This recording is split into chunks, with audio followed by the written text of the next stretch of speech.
I don't see us going down that route for 5 years to find out that, gee, we made a tragic mistake, and they've all got something. Yeah. I think we should stop this nonsense. Yeah, I mean, that's a very good point too, you know, and I leave it, of course, to you decide upon at what level should you work from here now on. But as we discussed yesterday evening, you know, it's odd for me as a scientist in biology and medicine to realize that the only species among plants and animals with death wish are humans. We always put our race and others at stake, and including the whole of nature, and for reasons that are very hard to understand, and you can only see it as some kind of death wish, you know. We want to get away from this.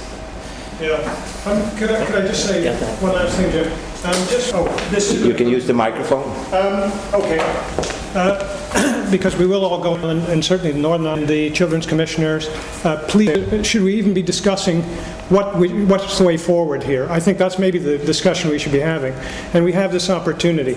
I also have these leaflets that just you can hand into your school to start the process going, where you start asking questions. So I've got enough, I think, here for everybody. I just want to pass them out. You take one home, Xerox copy it, hand it out freely, whatever you want to do. And if you need more, give me a call. You'll get as many as you need. So please, let's get active here and get something to come out of this meeting other than just we all go home. Yes. Could you mention the website, because it's ultra specific. Oh yes, there's a website that's specific to the damage we're talking about. It's called brainsafe.co.uk, and you can click on the internet and see that. Anyway, there's enough leaflets here for everybody. Please take one, and then with the principals and the other people in HH&D, please come up to the front so as we can get on with a really quick other meeting. That's what I like to see. Okay, can I just, in conclusion, thank everyone for coming, those who organise it, and obviously Walter has been very, very busy in the background, making sure we're all doing the thing. So there's one lady here who has worked remarkably well, and that's Susan, and we've got to thank her as well.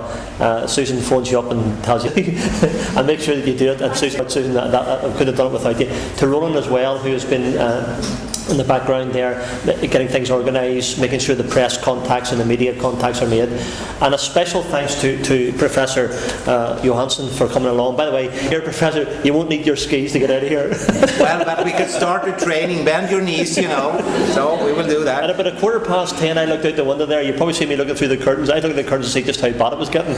And the storm was, and the ground was starting to get white. But the sun's out now, so we can go home in our cars, and that's great news. But can I thank you very, very much for coming along.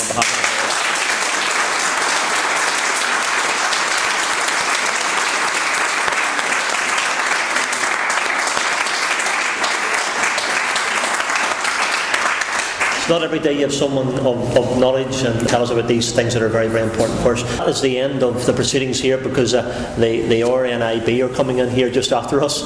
I think they were standing at the end of that corridor waiting for us to vacate the room. Yes. So if we could perhaps, and Walter has suggested that you might want to go to room 315 to ask any other questions or continue the conversation. That opportunity is available.